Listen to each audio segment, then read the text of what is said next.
an unbelievable basketball game, a truly unbelievable basketball game. And I think that this is kind of where I want to start. If you had told me coming into tonight that the Oklahoma City Thunder win the turnover battle 24-6,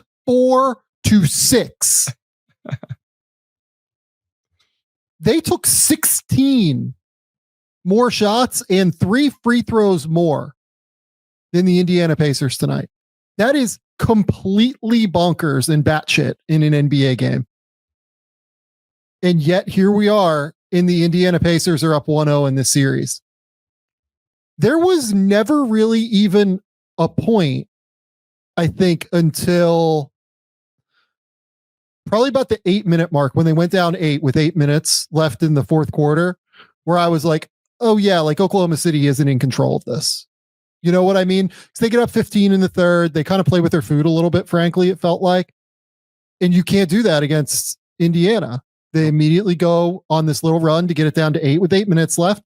That's what I tweeted. Like, it's completely crazy that Indiana's within 8 somehow with 8 minutes left, despite having 23 turnovers, Oklahoma City having 10 offensive rebounds. And by the way, Indiana at that point only had 8 fast break points. They were losing the fast break point battle to Oklahoma City 9-8. And we look up and Tyrese Halliburton's hit another game winner. I think that where I think I want to go first here is Oklahoma City obviously adjusts its starting lineup. They go small. They go with Chet at the 5, Kaysen in for Isaiah Hartenstein. The thing that you and I kind of talk about in these playoff series is who's the first to adjust? Who's the first to make it seem like, oh, we have to adjust to what you're doing? Oklahoma City kind of did that before the first bell tonight, which is really interesting to me. For what it's worth. I'm not saying that it was like a terrible idea. I'm just surprised that they did it from the jump. And I think it threw their rotations off throughout the course of the night. I was just, I actually don't mind the process. Like your point with the rotations would be interesting to discuss, but I don't mind the process in general. Yeah. And we can get to it. I want to throw out one real quick team stat, Sam, before we get into this. And it plays into the turnovers as well. Because we have talked about live ball turnovers versus dead ball turnovers. And you know why Indiana survived having 18 more turnovers? Yeah. Because another stat we brought up was Indiana is actually number 1 in the playoffs in terms of opponent points off turnovers. Some of that's because they don't usually turn it over, but the points conceded off turnovers tonight was 11-4. There was an 18 turnover difference and only a 7-point difference. Indiana turned it over 20 plus times and only gave up 11 points off those turnovers. That I think is an even crazier stat than the amount of turnovers they had. It genuinely is crazy. Like, you can't look at this box score and come up with a reason for Indiana to win outside of maybe the 18 for 39 mark from 3. I mean, they shoot 46% from 3. Like, you know, Obi Toppin drills 5 threes. Naismith drills 3 threes.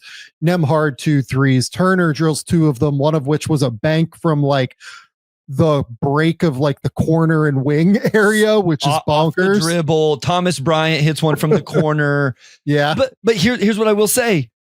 Oklahoma City, we've seen them lose a series doing what? Totally. Giving up corner threes. And when PJ Washington gets hot, you lose that series. And so I talked about this over actually on the Thunder Chat podcast a couple days ago. We thought Dagnall might adjust a little bit and not give up as many of those. And that's not how it played out tonight. I don't know what the percentage ended up being. So like, yeah, that would be my question to you. I actually don't think many of these were like crazy open corner threes. No, I don't think so. I don't think so till the second half. I need to go back tomorrow and just watch all of the 3-point attempts because I'm with you. Probably midway through the third, Indiana's percentage was okay, but I was like, I think a lot of these are above the break. A lot of them are contested, or they're ones like they're probably okay. Like TJ McConnell hit one, and OKC's probably like, we'll live with that. I felt like into the fourth quarter, the corner threes started to become a little bit more. I'm pretty sure they had back-to-back corner 3-point makes in the fourth. I need to go back and watch though, because you could be right on that. So let's start with this. Okay. Do you think that anybody on Indiana played what you would think was a complete game from them tonight? I think Obi maybe. Obi like had a terrible first quarter. Terrible. But was great response. I mean, he drilled 5 threes, shot 6 of 9, had 17 points in 25 minutes. Like he probably played, to super high level. Siakam was good.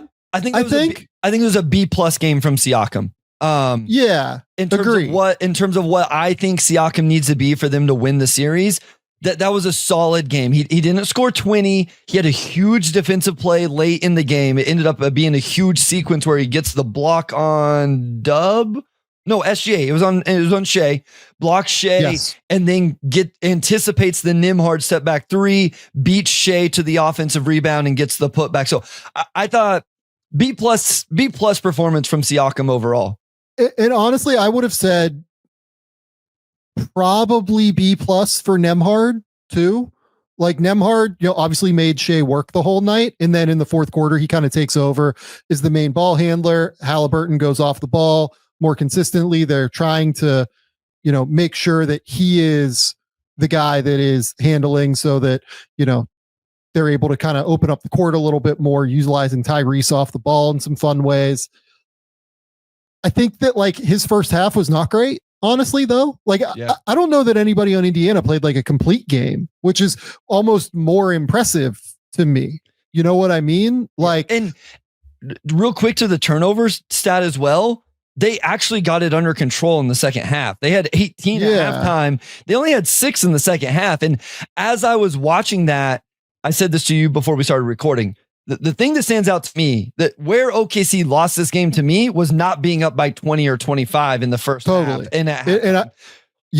We'll talk about that a little bit more, I think, in a second here. What I thought, Indiana adjusted to a little bit to OKC's defense, and you felt them get a little more comfortable with the disruption and all of that.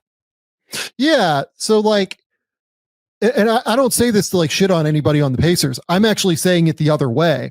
Yeah. I think it is incredibly, wildly impressive that I don't know that the Pacers had anybody play like their total complete A game tonight. And they still just worked their balls off on defense. Yeah. Played crazy hard. One thing that you and I talked about, and that I know that I talked about with Jason on his show, was going small, right? Mm-hmm. The Pacers being willing to go small, play the Siakam and Toppin lineups. I mean, that was huge, obviously, in this game. Miles Turner, I was like worried after the first quarter. I didn't think he looked great at all in the first quarter with the way that he moved it or way he was moving. Like Chet got him a couple times on drives. I mean, he was enormous on the interior. Like he was absolutely enormous defensively. He had like 6 turnovers. I don't think you can say he played like incredibly well, but like, the way that he defended at the basket, the way that he consistently was a presence there was so big for them. I thought, especially throughout the second half. Yeah, like it was kind of like everybody played except for Halliburton up until the end. Halliburton ends up with 14, 10, and 6, has 3 turnovers, which is somewhat abnormal for him. I felt like everyone played like a B to B+ game, and they still come away with the win. In part, that's because Chet was, just like horrendous tonight. Awful. But Chet was terrible. I thought Kasem was not very good. I wasn't sure that he was totally ready for this as like a starter in an NBA Finals yet. Played well, like he was aggressive on defense, but at the same token, part of the reason, and maybe this is where we'll transition into the point that you wanted to make, right? In terms of they should have been up 20 at halftime, right? Part of the reason that they weren't up 20 is that Indiana really quickly and very clearly went into this series thinking that they could attack Case and Wallace. Yeah. In switches with Siakam. Yep. And again, that to me is why I know that, Jason was really high on going small. I know Caitlin Cooper thought that Oklahoma City would go small in this series. I am like not 100% there, to be honest. Like I'm not 100% there on small being like the right plan for them 100% of the time. I was, and I immediately upon seeing that Kaysen was not going to be able to handle Siakam, started to question it. Because what I thought was that OKC would have the guys they could handle the switches, the cross matches in transition. And by not having the two bigs on the court, it would give you a little bit more leeway in terms of, okay, in transition, we can afford to be cross matched a little bit. We can afford to switch a little bit. And then watching the way Indiana attacked, like, I think they can lean into it more. Like, here's two things I think Indiana will go to the film and look at. If I'm Carlisle or the assistant or whoever, I'm sitting down with Tyrese and saying, Tyrese, here are the 7 examples where you have to make a quicker decision to get your shot off. You cannot hesitate because they're coming. But here's 7 or 8 examples where on the catch, if you're ready to go, you could have got it off. Or coming off the ball screen, just here's a split second where you could have got it off. I would lean into that. And I would lean, if OKC is going to continue to play small and switch things and all of that, I'm leaning into force a switch, throw it to Miles Turner. Force a switch, throw it to Pascal Siakam. Hell, force a switch, throw it to Obi Toppin. I'm leaning into that if I'm the Pacers, because I didn't think OKC handled that well tonight. And it did look like it could be an advantage for Indiana that I didn't think would be coming into the series. Yeah, I'm not super, like, Kaysen is quite small, Bryce. Yeah, no, like, I know. And Siakam's like an all NBA player, man. Like, I know, but like, it's just, you watch, they always fight in the post though. Like they always fight. They always hold their ground. They find a way to dig at it. They find a way to do something so that you don't score. But like, it's Kaysen, it's Isaiah. We talked about Isaiah Joe. Like, I wasn't sure this would be a series for Isaiah Joe because of this. It's just Indiana's so good at taking advantage of it. Maybe that's what I understood, that Kaysen was smaller. It's just like, maybe I didn't respect Indiana's ability to take advantage of it better than other teams would and more consistently than other teams would, even though I know they do, because we talk about how calculated they are and intentional they are with how they attack. So it will be really interesting if Dagnall immediately adjusts into either Caruso, if he wants to stay small in the starting lineup, or if he does just go back. Because the other thing I did like real quick, Sam, was I thought Hartenstein would just freaking dominate in his minutes against whoever Indiana was playing as their backup big. And that's another like tertiary aspect of it I liked. Yeah. So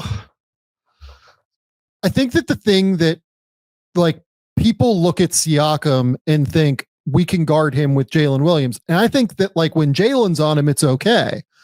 But with how much off-ball movement Indiana gives you, like, they run all sort of like wiper screens and blur screens and like all sort of like different actions that they send at you, right? Like, they're going to make this really, really difficult for you to be able to stay home on your guys. If you have a small player out there, like Siakam can hammer that guy. Yeah. And I'm not sitting here saying that like Kaysen Wallace is unplayable in the series. I don't think he is by any stretch of the imagination, but I do think that going smaller with him, I mean, it's not an accident to me that he was a minus 13 tonight, which was, I believe, the worst of anybody in this game, because it just felt like it was a mismatch ready to be taken advantage of at the end of the day for Siakam particularly. Yeah. So that's like my main worry here in terms of, I understand that they don't want to go small because of the transition game, like, or they don't want to go big. I'm sorry, because of the transition game. And I understand why they thought this was the right move. I just wonder if they got, I don't think, like, a little bit too smart. Like, part of the reason that we love Oklahoma City is their versatility and flexibility. I just wonder if you were the first to adjust and you adjusted before the bell to the game, like to the boxing match, even rang. And I don't love that. Like, I just don't. I'm sorry. I'm interested to see if, or I'm surprised that we didn't see the too big at all. Like, it wasn't only that they didn't start it, he never even went to it. Now, part of that is, and I think part of the adjustment is like, Chet, you can't be awful. And J-Dub outside of the first few minutes of the fourth quarter also wasn't that great offensively in this game. Yep. And so like, that's part of this adjustment as well, is like those two guys have to be much, much better. But I was surprised that at no point did Nagnaut go and like, you know what? Let me throw these two guys out there together for a couple minutes. Let's just see what happens. Like, you just try it out. Because the one thing we did say, because right, we don't like the too big that Tibbs went to in the Knicks series, was these are two very different bigs than what the New York Knicks were trying to throw out there. And because of that, we think that these two guys could survive against the Pacers. And so why not even try it for a couple minutes and see what it looked like? Yeah, it was a little bit odd to me to not even see them try it once in this game. I just, and part of this is, look, like, again, Indiana goes 18 for 39 from three. Oklahoma City controls this entire game up until like 0.3 seconds left. They're up, but like control the entire game up until 4 minutes left in the game. Let's call it, right? That's when it started to get into like 4 points, 3 points, like back and forth, right? So I understand thinking that like, okay, no, we still got this. We're in control. But I think I agree with your immediate point here. And it's the critical one to me. They should have been up 20 in the first half. Yeah. The way Indiana turned the ball over, the way Indiana allowed them to get an enormous lead if they wanted to, that's what stands out to me in this game. And that's what stands out as a real mistake from the Oklahoma City part, even more than the fourth quarter, where, look, like I was getting ready to say, like, I thought that the biggest keys to this game were the turnovers, the little things like going in offensive rebounding, going and getting loose balls, tap outs, things like that. It just ended up going the opposite way. It kind of was that for Indiana. The keys to this game for Indiana: help defense being all over the place, especially in the second half. I thought that they were really good with offensive rebounding while not getting beaten on the other end with fast break points. I thought that they also did a really, really good job of making Oklahoma City, Chet Holmgren and Jalen Williams particularly, work hard. Every time Jalen Williams went to a ball screen, they loaded up the paint. They basically tried to make J-Dub a passer, I felt like, through large swaths of this game, and dared him to shoot the mid-range jumpers, right? Which is great. I mean, they're so well schooled. Like, Rick Carlisle's obviously a genius. We've been singing his praises throughout the entirety of the playoffs.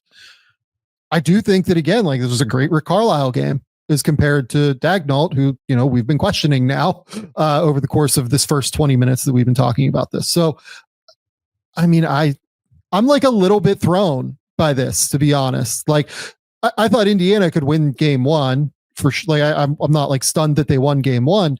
It's more the manner with which that they did it, even though we know that they never die. It's not that they won like a late game in a comeback.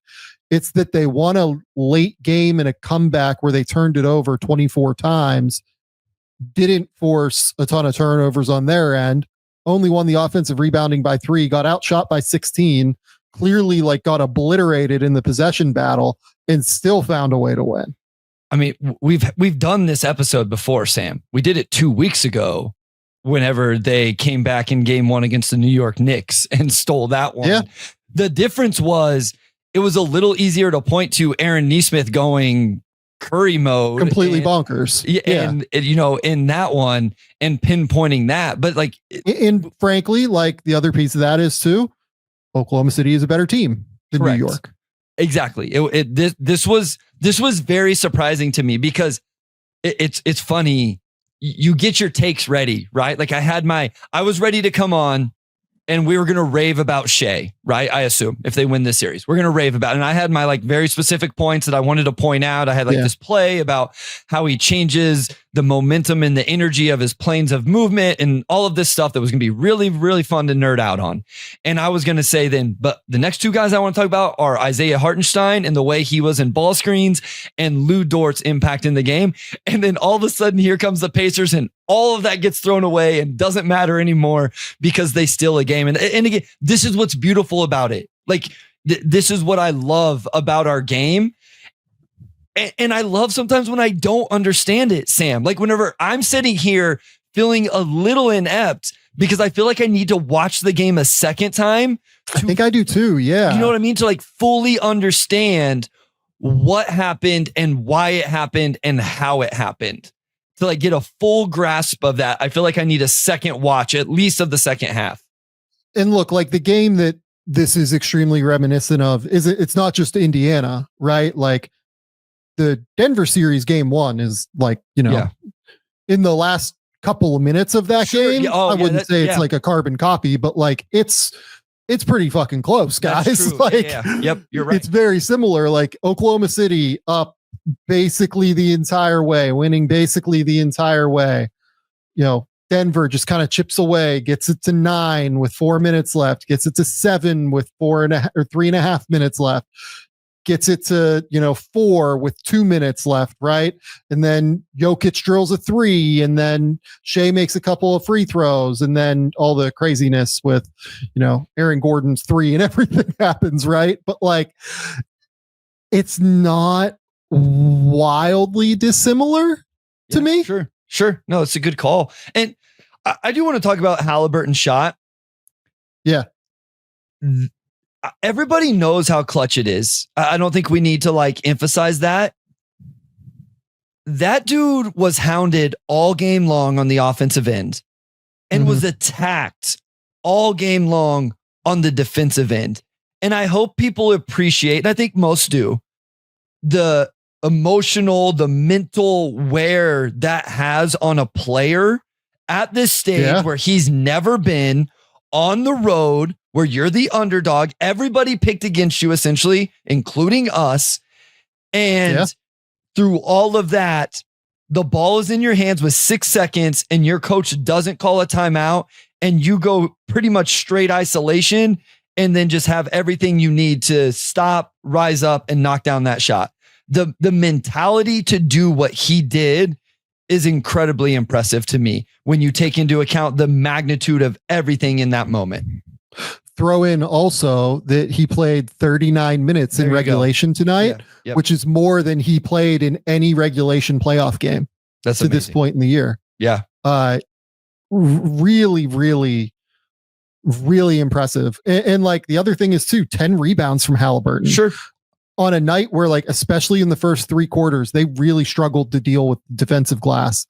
Him going in there and just being willing to do all of the dirty little shit you have to do. Like I think gets sometimes pigeonholed a little bit too much as like a perimeter player, like a guy that really likes to kind of float around the 3-point line and then try and drive and kick and do things like that. He's willing to go into the dirty areas and try and make things happen. Like he is somebody that is tough. Defensive rebounds, to your point, right? Like this isn't like 10 defensive rebounds. Yes. I miss my shot, get my own offensive rebound, or something like 10 10 rebounds that's in the defensive possession and start offense for them.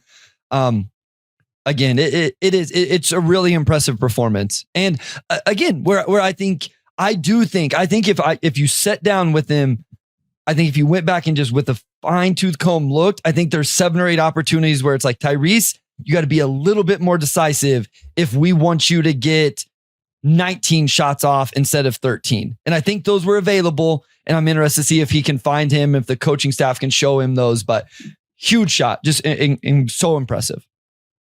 Okay. So adjustments now, right? Do you go back to the 2 big lineup to start the game? Oh man, so here's what I'm always interested with that, Sam, is what message does that send your team, right? Because totally. So here's what Dagnall has to do a great job of. This is the stuff we cannot evaluate because none of us know, because none of us are in that locker room and have the right relationships to know.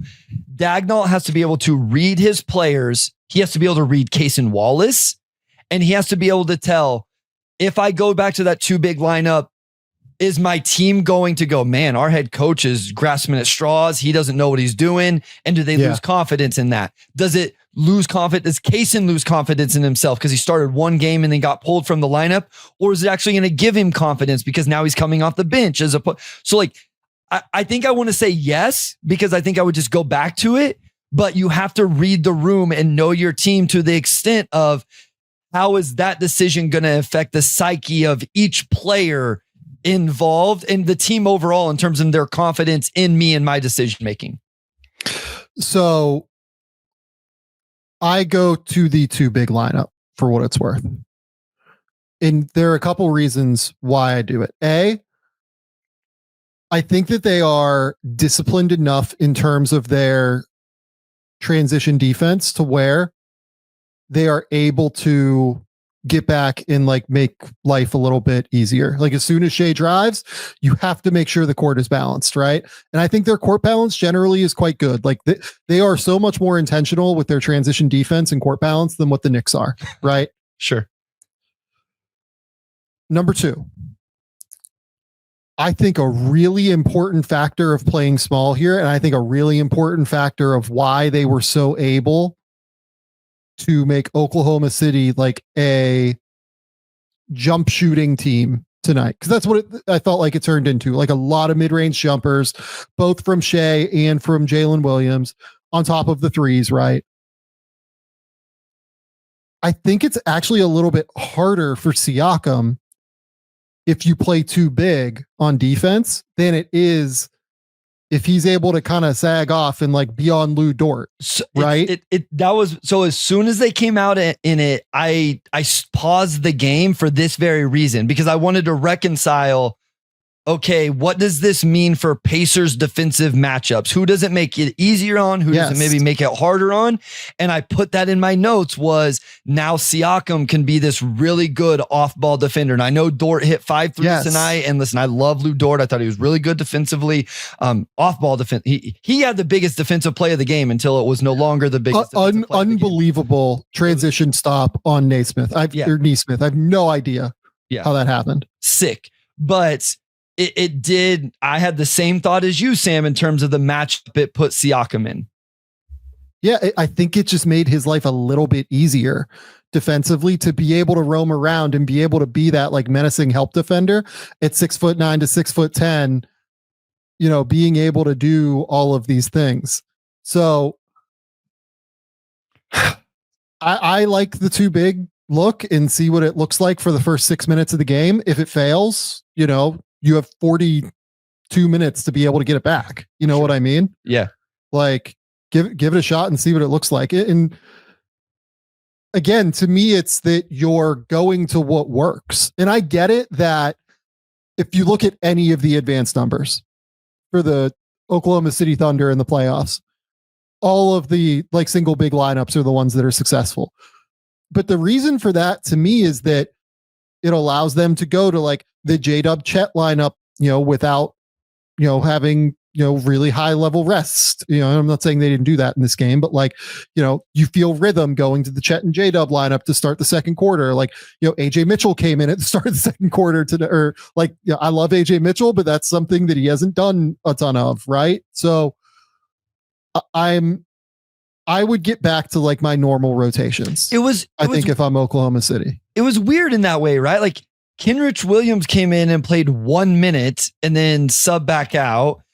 Mitchell comes in and plays 4. Like it was interesting. I found myself trying to like, even that we both love AJ Mitchell, but I found myself going like, why now? What that was when I would just like to know the process of like what got to 4 minutes of AJ Mitchell there in the second quarter, whatever it was. And why 1 minute of Kenrich, he was on with Hartenstein and then they took him out. I know they gave up a 3 on the possession. And I think it was because Hartenstein called something out and Williams didn't rotate and they gave up a 3. Like, was it solely that, or was there something else that Dagnall just didn't like? So I always find those decisions interesting. There was a few of those in the rotation. And the other thing is too, like the Pacers got nothing from their bench tonight outside of Toppin. Like the McConnell, Ben Shepherd minutes, like they hemorrhaged points in those minutes. Thomas Bryant, like, even though he hit that 3, I mean, they gave up points when he was on the court, guys. Like he's not defending. You know, Ben Mathurin, like